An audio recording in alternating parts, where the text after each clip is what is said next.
Happy Thursday, everyone. I hope that you're doing fantastic.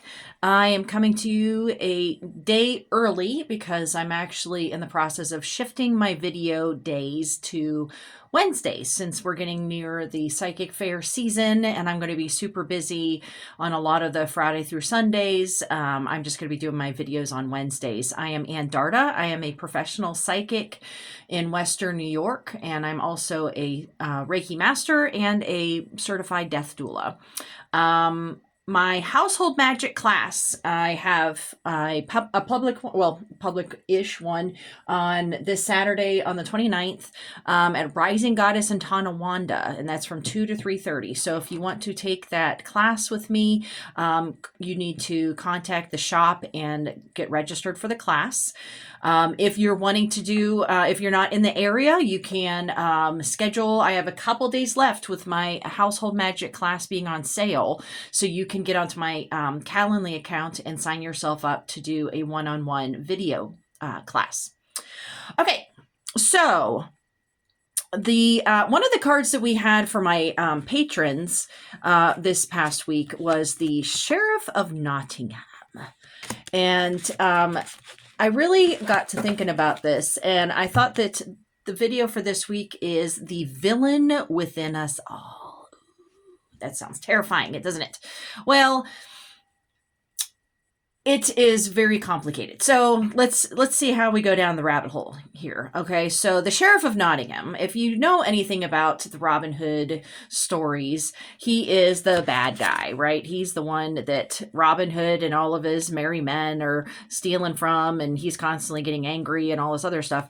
But, you know, the thing is that there actually was, it was a title, so there were multiple Sheriff of Nottinghams, and there's a lot of, critique or dialogue, criticism on who exactly this was referring to, but you're going to want to look at when Richard II was in power and what all, but there's the Robin Hood stories span like 200 years, 200 to 300 years. And so it's, I think, the idea of the Sheriff of Nottingham, but, just even looking at my own family history.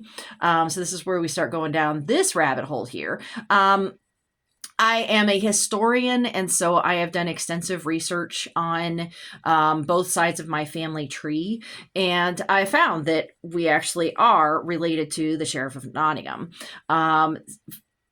Sir Robert III Markham was the High Sheriff of Nottingham and Derby in he lived 1406 to 1461, which I think is more the dates of when Robin Hood may have been created, but I don't think that it's quite right. And then I even get back to Matilda de Cowles, who was a widow who when she got married to Judge Richard Lexington of Nottinghamshire, and started that role of the Sheriff of Nottingham, she brought with her, with the marriage, the Sherwood Forest. And she lived in 1165 to 1220. So I definitely have a lot of family ancestry around the Robin Hood stories, specifically the potential villains. Ooh. And I also even have another more well-known villain, maybe, if you have watched Hamilton or heard it at all whatsoever. I am a direct descendant from Aaron Burr. So, having several different bad guys, villains in the family, that really sort of got me thinking about, well, are you predestined to be a villain? I hope I'm not a villain. But what does that exactly mean? So does our blood ancestors make us who we are? We can inherit genetics that make us prone to certain issues, physical issues and mental issues. But it is ultimately up to our own choices and whether we continue cycles of abuse.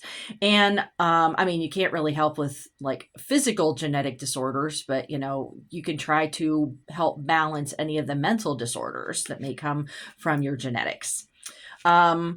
This is sort of like tapping back into last week's video, the light and dark half of the year of and aspects of ourselves. The dark side, or the shadow self, is our subconscious primal. These are our primal aspects of ourselves. Okay, that is stretches back to when our species was still trying to survive out in the wilderness, and this is really based on our root chakra. Right, it's all about our survival, food, shelter, things like that, that really made our senses heightened, so that we were not all of a sudden a meal for something else. But yeah, so that's where these energies really come from. That often, if we have any type of shadow self that has these different triggers, ways that we react to certain situations because of abuse from our past, things like that. If the only way to really help with these energies so that you're not constantly reacting negatively in a situation once you've gotten out of that situation, is, spiritual, mental, emotional healing of any sort. Now, another aspect of our shadow selves that are also very prominent and also tied to our, genetic backgrounds of ancient times is our sexuality. The hormones that program us and enhance our sacral chakra, so that's the second chakra, is also enhanced. And so both the root and the sacral chakra really sort of are the major triggers for many, many people. And because of whatever traumas or things like that we're having to deal with and work through and heal. How we react to certain situations can reflect if we have worked on our shadow self. This doesn't mean to turn off our shadow self. So this is another thing that, you hear a lot of people, especially, I cut that part out of myself. Well, you never really cut any aspects of yourself out. You're just transmuting it.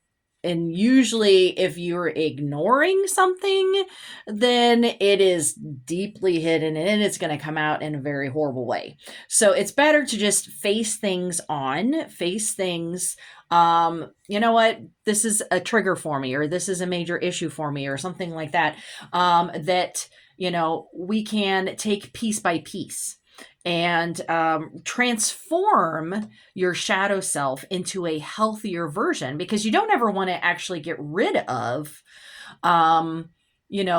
your spidey senses. I mean, that's where our heightened senses really come from, is survival aspects. And so you don't want to shut that off and then walk down a dark alley and then not even, realize that you're about to get to be a target of something. So you don't want to transform those aspects of your shadow self into something where you're just not acknowledging it. It's a matter of learning how to work with your shadow self in order to make it a healthier version.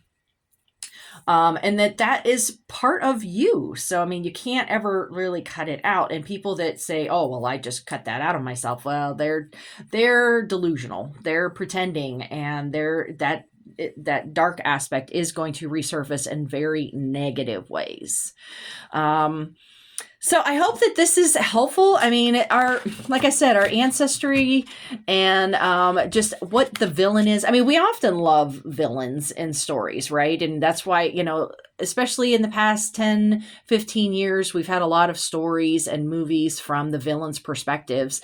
And it really actually shows that villains aren't clear cut even, right? That they are not binary oppositions of white, black, light, dark, good, bad.